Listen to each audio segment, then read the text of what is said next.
सतमार्ग से भ्रष्ट हो जाते। कैसे पाएंगे भागवतिक विभूतियों को? जो दिव्य विभूतियां प्रकट होती हैं संतों में, साधकों में, योग को 8 अंग में वर्णन किया गया है, अष्टांग योग। उसमें सबसे पहला आता है यम, नियम। तो पहला यम, यम ही 5 प्रकार के होते हैं।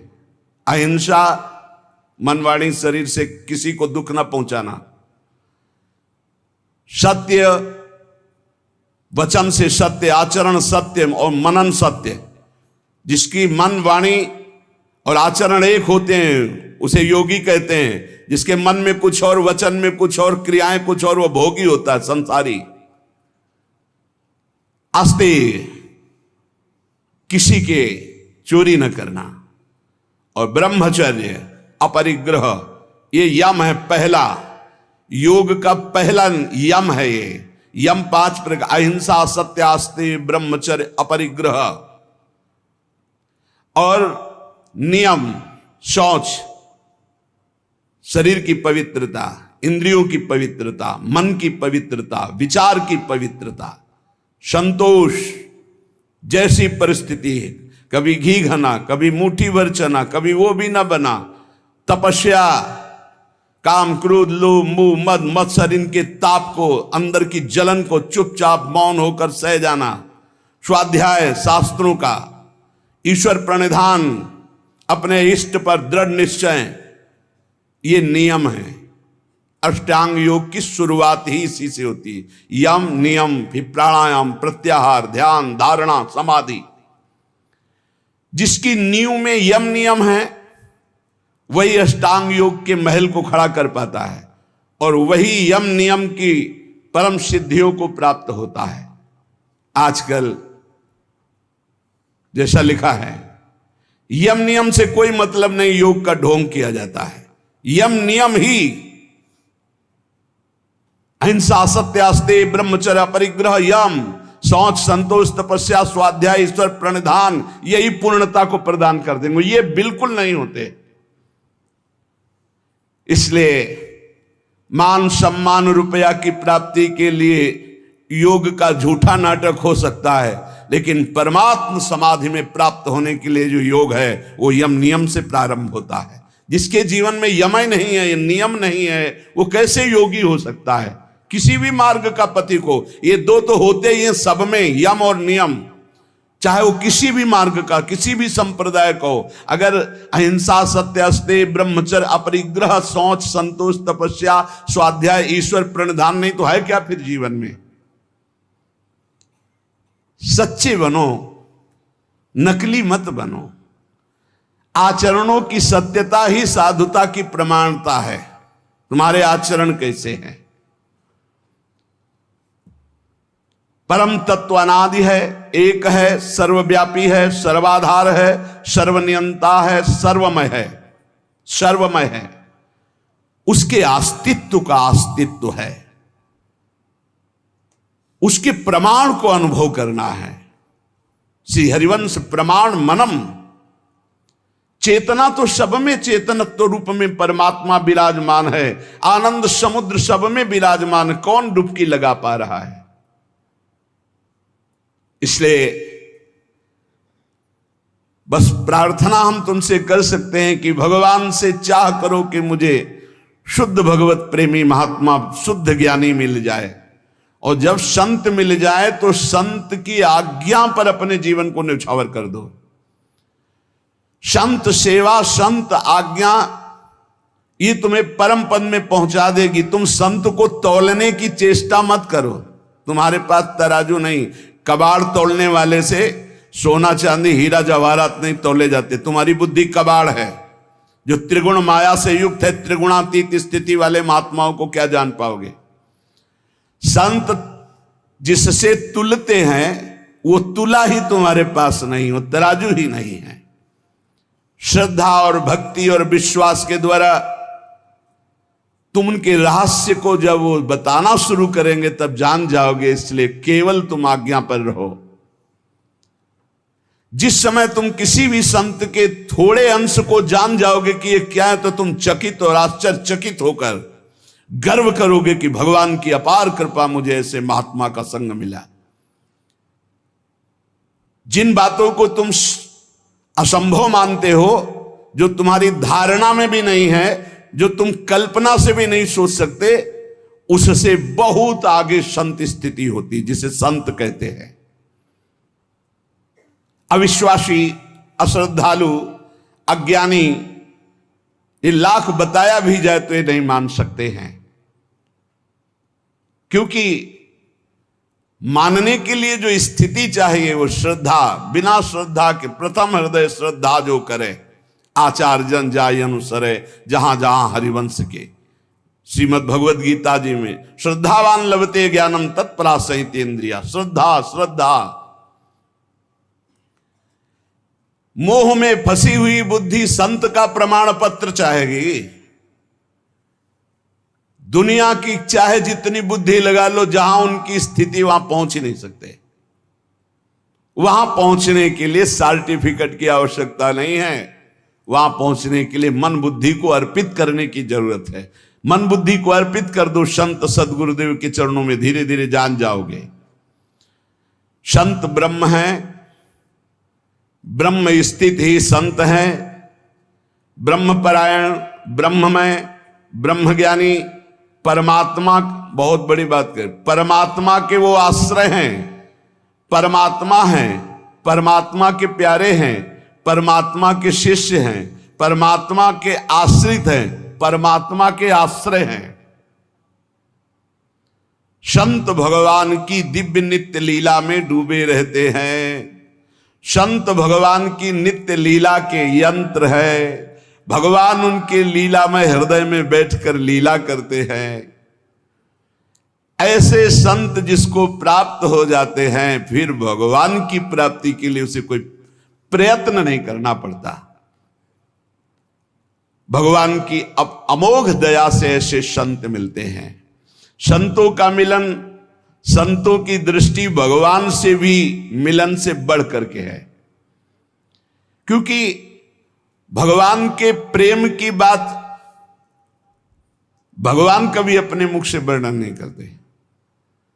जैसे कहा गया कि भगवान के मिलने से भी बढ़कर भगवत प्रेमी महात्मा का मिलन है। तो भगवान के समीप उद्धव जी थे, पर प्रेमी नहीं हुए। जब गोपी जनों से मिले तब प्रेमी हुए। भगवान के प्रेम महल की बातें तो केवल प्रेमी महली जन ही बता सकते हैं, वो भगवान भी नहीं बताएंगे। भगवान आंसुओं का रहस्य नहीं बताया उद्धव को। जाओ गोपी जनों के पास जाओ तो वहां जान जाओगे मेरे आंसुओं का रहस्य। भगवान के रहस्य का पता भगवत प्रेमी महात्माओं से लगता है। इसीलिए भगवान की अहेतुकी कृपा माने जब हमें संत समागम प्राप्त हो, वो जो भगवान की छुपी हुई रहस्यमयी प्रेम की बातें हैं वो प्रकाशित करते संत जन। तुम केवल अवगाहन करो तो रस बरसाएंगे, तुम केवल आनंद स्वाद के लिए पिपासु बनो, ऐसे नहीं, ऐसे अहंकार से भरकर नहीं, अवज्ञा नहीं, अवहेलना नहीं, ऐसे छल कपट नहीं, जो कहोगे वही करेंगे, करना कुछ नहीं, छल कपट नहीं, ऐसे जैसी आज्ञा वैसे। आप कहो अभी प्राण त्याग दें, बस इतनी जरूरत है। जीवित मर जाए उलट आप में समाये है दिलगिरी। अरे अखिल कोटि ब्रह्मांडों का मालिक मिल जाएगा तो कौन सा वैभव बकाया रह जाएगा भाई। श्री भगवान इंद्रियों को स्वतंत्र छोड़ने पे नहीं मिलते। याद रखो, संत संग से इंद्रियां संयम में होती हैं। संत संग से इंद्रियों की शांति बढ़ती है। सुख प्रत्यक्ष दर्शने लगता है, कल्पना का नहीं। इसलिए संत संग का पहला सोपान, चाहे गृहस्थ हो चाहे विरक्त हो, ध्यान देकर सुनो। ये आज जो सर्वनाश किया जा रहा है ब्रह्मचर्य का, इसी से संत लाभ नहीं मिल पाएगा। चाहे गृहस्थ हो, संतानोत्पत्ति के लिए धर्म पूर्वक अपनी पत्नी से सहवास करने की शास्त्र आज्ञा करता है। ब्रह्मचर्य सेवन से अमोघ लाभ प्राप्त होता है। पहला, ब्रह्मचर्य सेवन से लाभ, संत संग का पहला लक्षण है आचरण की पवित्रता। आचरण की पवित्रता, इंद्रियों की शांति। इंद्रियों की शांति अर्थात ब्रह्मचर्य, प्रत्येक इंद्रिय का ब्रह्मचर्य। ब्रह्मचर्य से तत्काल प्रभाव बढ़ता है। क्या? स्मरण शक्ति। बहुत ध्यान देने की बात है। अगर आपको भगवत स्मृति में डूबना है तो आपको ब्रह्मचर्य का पोषण करना पड़ेगा, चाहे जो हो। इसके बिना स्मरण शक्ति आपकी काम नहीं करेगी। स्मरण शक्ति बहुत प्रवीण, एक बार जो सुन लिया उसका सैकड़ों बार मनन हुआ, मनन होकर उसके आगे धारणा शक्ति। जो ब्रह्मचारी नहीं, स्मरण शक्ति नहीं होगी, धारण करने की शक्ति नहीं होगी, खोखला जीवन हो जाता है। स्मरण शक्ति, धारणा शक्ति और संकल्प शक्ति। इतने बजे जगना है, इतना करना है, ऐसे चलना है, ऐसे सब होगा। और जब ब्रह्मचर्य नहीं तो चाहे 1000 बार संकल्प करो, तुम्हारे काम में नहीं आएगा। स्मरण शक्ति, धारणा शक्ति, संकल्प शक्ति, इच्छा शक्ति जिसे कहते, और उत्साह शक्ति और शरीर शक्ति, ये शक्तियां उसके अंदर प्रकाशित होती हैं जो ब्रह्मचर्य का पोषण करता है। स्मरण, धारण करना, जो संकल्प नियम ले उसका अक्षरशः पालन करना, और उत्साह बना रहना, और शरीर में स्फूर्ति रहना। ब्रह्मचर्य एक विलक्षण महाव्रत है। ब्रह्मचारी का सौंदर्य प्रस्फुटित होता है। एक नूर उसके चेहरे पे झलकता है जो ब्रह्मचर्य को धारण करता है। एक नवीन आकर्षण, बालवत चेहरा, एक आकर्षण होता है भागवती। और जिसका ब्रह्मचर्य पुष्ट होने लगता है उसके शरीर से सुगंध आने लगती है। सुगंध, जो भोगी पुरुष होता पास से निकल जाए तो दुर्गंध निकलेगी, और जो ब्रह्मचारी होगा तो उसके शरीर में सौरभ होगी। ब्रह्मचारी का एक एक रोम तेज से युक्त होने लगता है। चेहरे पर हर समय प्रफुल्लता, मुस्कान,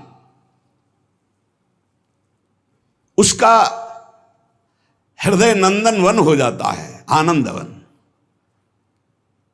बिना किसी कारण की प्रसन्नता बनी रहती है। शरीर अगर किसी असाध्य रोग से युक्त है तो भी उसके विचार कभी रोगी नहीं हो सकते, विचार स्वस्थ रहता है। और जो ब्रह्मचर्य नष्ट करता है, स्मरण शक्ति नष्ट, धारणा शक्ति नष्ट, इच्छा शक्ति नष्ट, उत्साह नष्ट, शरीर शक्ति नष्ट, सिकुड़ा हुआ मुंह, खिन्न मुंह, देखने से ही लगेगा पता नहीं कितना बोझा लादे हुए बैठा है दिमाग में। पथ्यास्यायी व्यायामी स्त्रीस्तु जितात्मा नरो न रोगी स्यात्। रोगी कौन नहीं है? बोले जो सदैव पथ्य का भोजन करता है और मित भोजन, हित और मित, शरीर के अनुकूल, साधना के अनुकूल और थोड़ा भोजन करता है, पथ्यास्यायी। दूसरा व्यायामी, रोज सत्संग में घुमा घुमा करके, चाहे आप 15-20 मिनट ही करें, व्यायाम करें। 2-3 किलोमीटर आप दौड़ो, चलो बाहर दौड़ने के लिए, नहीं तो ऐसे यंत्र चल गए, ट्रेडमिल, ऐसे यंत्र चले हैं, उसी में दौड़ लो। नहीं ट्रेडमिल तो दौड़ लगाओ। शरीर को एक बार पसीना पसीना करो, थोड़ी सी बैठक, थोड़ी सी डर, थोड़ा व्यायाम करो। ये साधना के लिए, भगवत प्राप्ति के लिए कह रहे हैं, कोई कुश्ती लड़ने के लिए नहीं कह रहे। ये जरूरी है। पथ्यास्यायी पथ्य का भोजन, मित भोजन करने वाला और व्यायामी। और स्त्रीषु जितात्मा, स्त्री शरीर है तो पुरुष की तरफ नहीं, पुरुष शरीर तो स्त्री की तरफ नहीं। जितात्मा, आकर्षित ना होना। नरो न रोगी स्यात्, उसे रोगी नहीं कहते, भले वह साध्य रोग से ग्रसित हो। और अगर ये नहीं है तो वो रोगी ही है। आज नहीं तो कल पता चल जाएगा कि वो रोगी है। साधना करने वालों के लिए इंद्रियों को पावन करना, इंद्रियों को संयम में रखना बहुत आवश्यक है। मन के गुलाम, इंद्रियों के गुलाम, स्वेच्छाचारी भोगों की दुर्दशा में पड़ा हुआ मनुष्य है आज। असंयमी मनुष्य का मन और मस्तिष्क, ध्यान से सुन लीजिए, असंयमी जो अपनी इंद्रियों मन को मनमानी लगाए हुए है, उसका मन और मस्तिष्क और हृदय सड़ा देते हैं, जीवन को सड़ा देते हैं। मन और इंद्रियों को संयम में रखकर भगवत चरणारविंद से नहीं जोड़ोगे, सड़ा देंगे तुम्हें। तुम्हारे अंदर ही इतनी सोच गलत कर देंगे, जलोगे। जो ब्रह्मचर्यहीन है, मनमानी आचरण करता है, ध्यान से सुनो। पहला लक्षण अशांत, दूसरा कहीं मन न लगना, अस्थिर चित्त, तीसरा अस्वस्थ, चौथा मलिन स्वभाव, हीन स्वभाव। किसी भी कार्य को कह दो सबसे पहले ना, उत्साहहीन, हर कार्य के लिए बोझा मानना, ना कर देना, सदा के लिए भय का डेरा पड़ जाना अंदर। ये देखो शास्त्र है, ये महापुरुषों के द्वारा लिखा हुआ, जिन्होंने अनुभव किया सबके मनों में अपने मन को मिलाकर। इंद्रियों का जो असंयम है वो हर तरह से मनुष्य को नष्ट कर देता है। लोग अंदर का सुधार नहीं करते।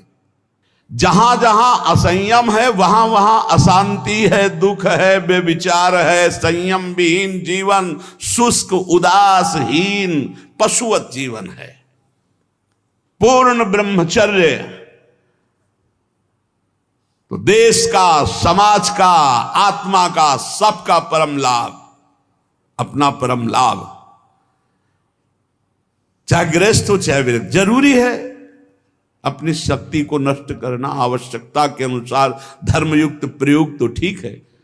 हम तो प्रणाम करते हैं उन गृहस्थों को जो गृहस्थ होते हुए ब्रह्मचर्य का नियम वृंदावन में लिए हुए और दूर दूर जगह देशों में रहते हैं और ब्रह्मचर्य का नियम लिए हुए। एक तो परिवार अमेरिका में है, आए हुए हैं कुछ समय से, भी हम वृंदावन में सत्संग में भी होंगे। सब सुविधा, अमेरिका जैसे देश में रहने सब सुविधाएं, और बड़े ही सरल सात्विक वृत्ति से, और हितधाम में कसम खाई थी ब्रह्मचर्य की कि हम दोनों मिलकर के कसम खाते हैं कि आज के बाद ब्रह्मचर्य रहेंगे।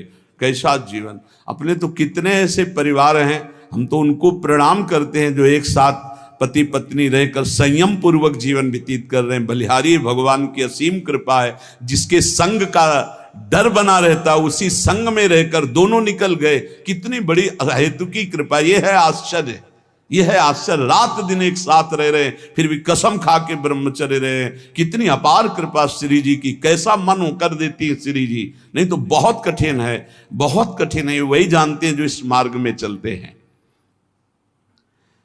जो आचरणहीन है, जिसका भोजन ठीक नहीं है,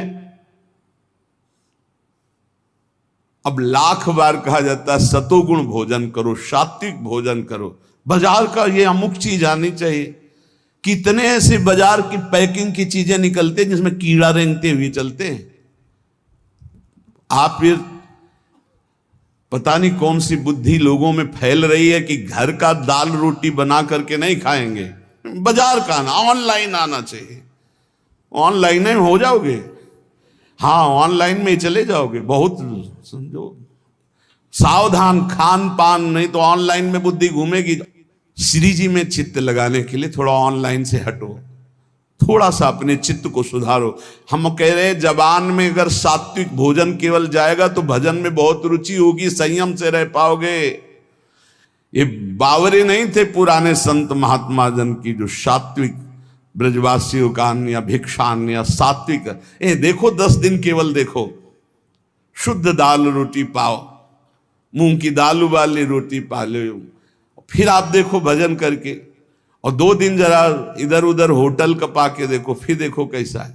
कोई भी कहीं भी हो, सात्विक वृत्ति से अपने घर का भोजन करो, कम से कम दाल पानी से धो लिए हो।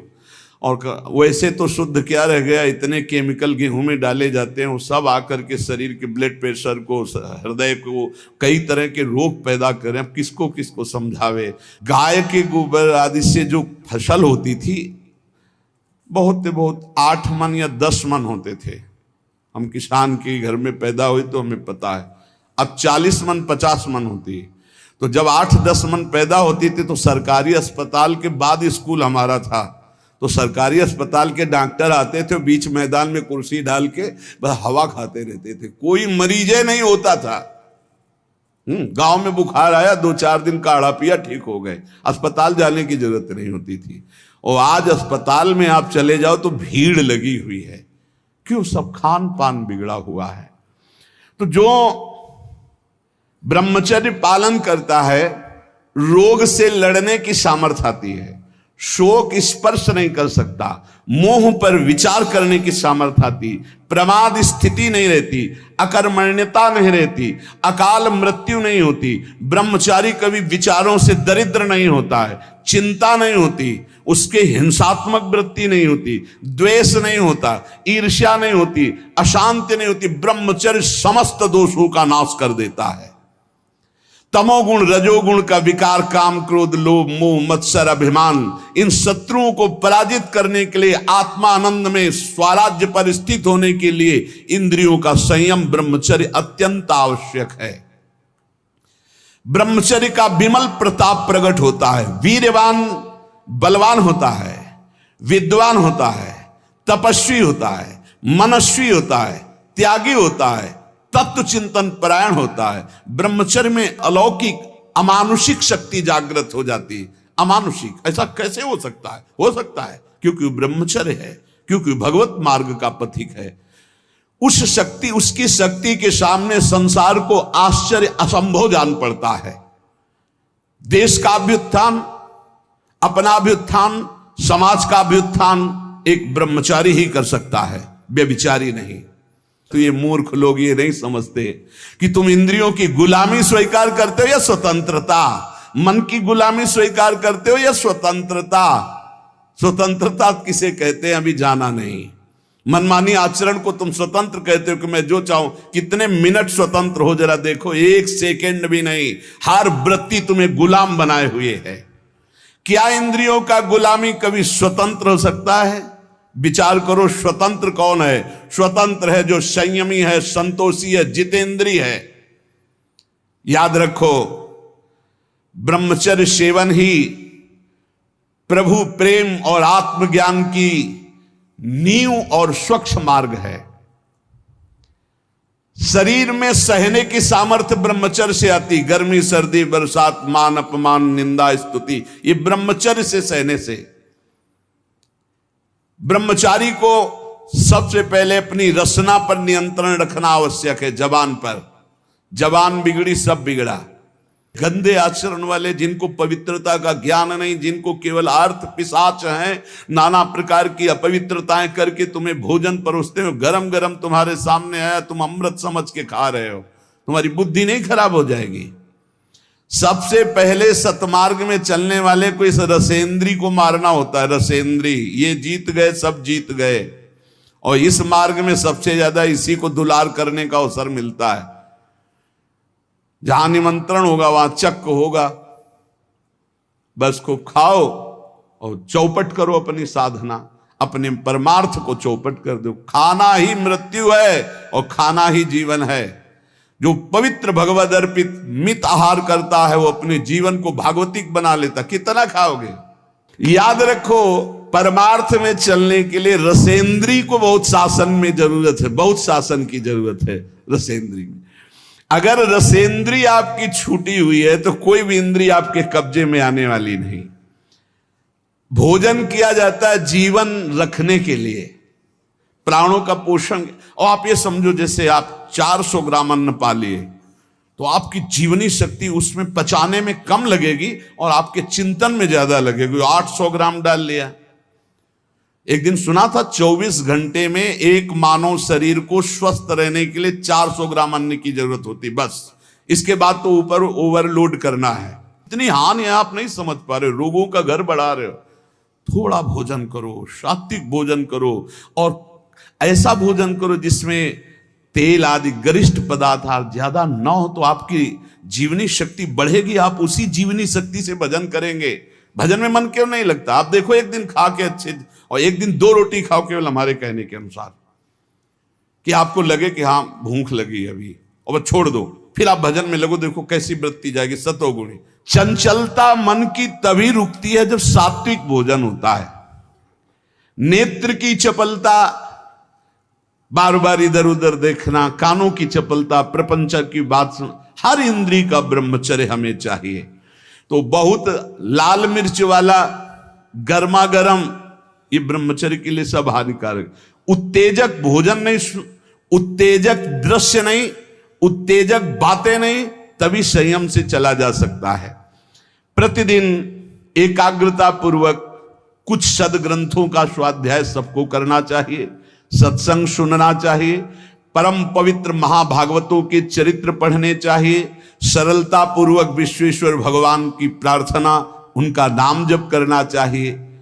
केवल ऐसे संयम से चलने से सबकी उन्नति का भाव जागृत हो जाता है, निस्वार्थ भाव जागृत हो जाता है। पूरे जगत का मंगल वो कर सकता है जो संयमी है। जो संयमी नहीं, वो दीन दुखी अपनी इंद्रियों के पोषण भरण में लगा रहता है। याद रखो, सच्चित आनंद स्वरूप परमात्मा की प्राप्ति ही तुम्हारा लक्ष्य है।